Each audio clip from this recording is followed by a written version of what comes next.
ज्यों ज्यों दिन करीब आते जा रहे थे उसकी सेहत खराब होने लगी। एग्जाम नजदीक आ रहे थे और रोहन की तबीयत खराब होती जा रही थी।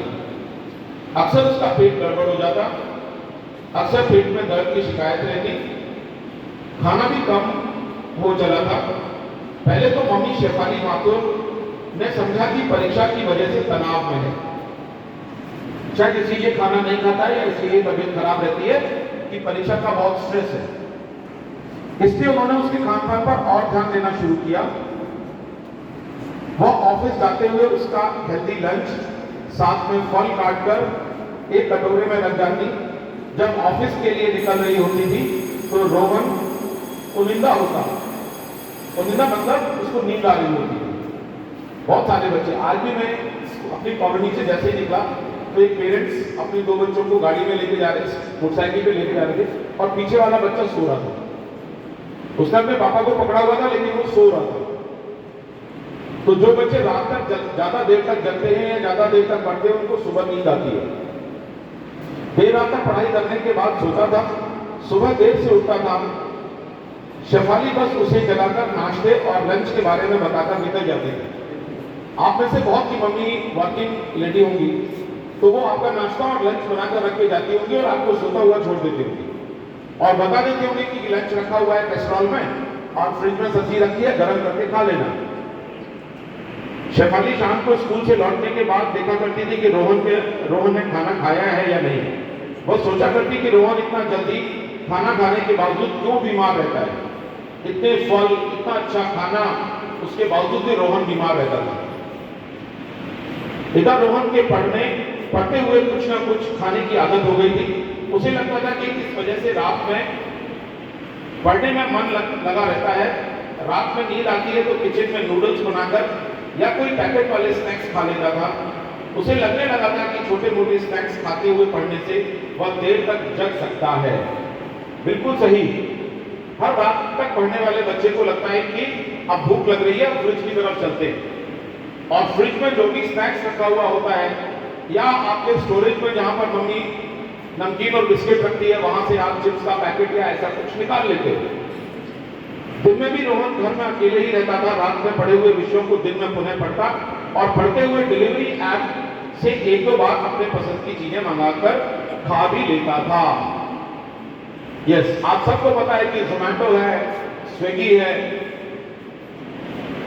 डोमिनोज है, मैकडॉनल्ड्स है, आप उसको करिए कैश ऑन डिलीवरी। मम्मी जो कि नौकरी करती है वो कुछ आपको पैसे भी देती जाती होगी, पॉकेट मनी, और आप डिलीवरी बॉय से कुछ ना कुछ खाने के लिए मंगा लेते हो।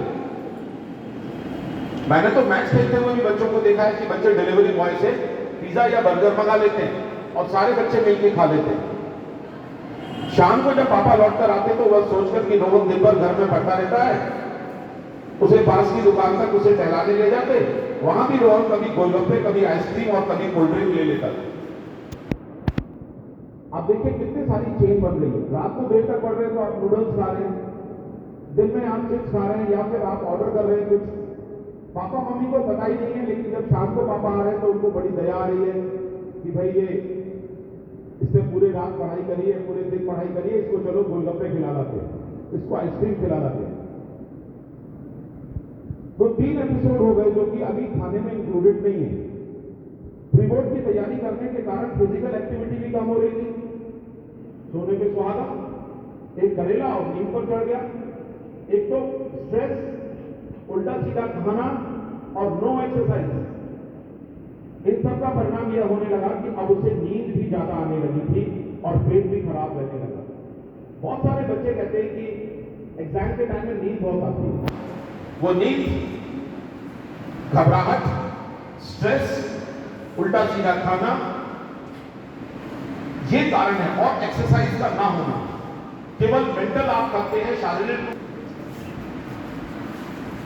पेट भी खराब रहने लगा। शेफाली को पहले ये सब ना पढ़ने का बहाना लगता क्योंकि वह बेटे के स्वास्थ्य का ध्यान रखते हुए हर वक्त हेल्दी फूड ही बनाती थी, उसके पोषण का पूरा ध्यान रखती थी। खासकर परीक्षा के समय तो पेरेंट्स को ज्यादा ही सोचते रहते हैं। रोहन के बिगड़ते स्वास्थ्य को देखकर शेफाली कई तरह की आशंकाओं से भर उठी थी। अपनी तरह से उन्होंने कोई कसर नहीं छोड़ी थी। वह सोच में पड़ गई थी कि इतना हेल्दी खाने के बाद भी उसकी सेहत ठीक क्यों नहीं हो रही है। उन्होंने रोहन को डॉक्टर के पास ले जाने के बारे में सोचा। डॉक्टर ने पहले रोहन के खान पान की आदत के बारे में जानना चाहा। शेफाली ने बताया कि रोहन की 3 मील सुपाच्य और पौष्टिक होते हैं। पनीर मिलता है, चावल राजमा, चावल छोले, अच्छा नाश्ता, रात को भी बहुत अच्छा खाना, फल फ्रूट्स, बादाम, ड्राई फ्रूट्स भी मिल रहा है। उसके बावजूद तबीयत खराब रह रही है, ये डॉक्टर को बताया गया। शेफाली ने यह भी बताया कि रोहन पढ़ते समय थोड़े बहुत पैकेट बंद स्नैक्स खाता है। यह सुनकर डॉक्टर ने रोहन को एक सादा कागज दिया जिस पर फूड हैबिट का कॉलम भरना था। तुम इसे भरकर लाना 2 दिन बाद। दिन भर में जितनी बार तुम जो भी खाओ उसे लिखकर लाना, फिर मैं इलाज शुरू करूंगा। रोहन ने अपने 2 दिन का रूटीन लिखा। उसने खुद ही पढ़ा तो चौंक गया।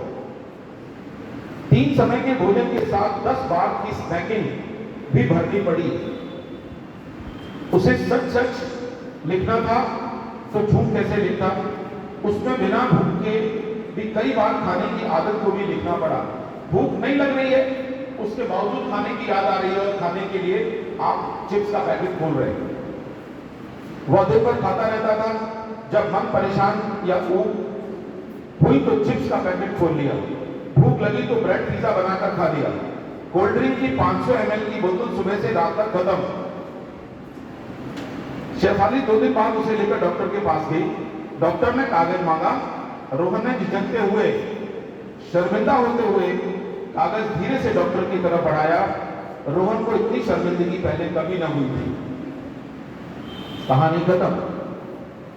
उसको सेल्फ रियलाइज हो गया कि व्हाट इज द रॉन्ग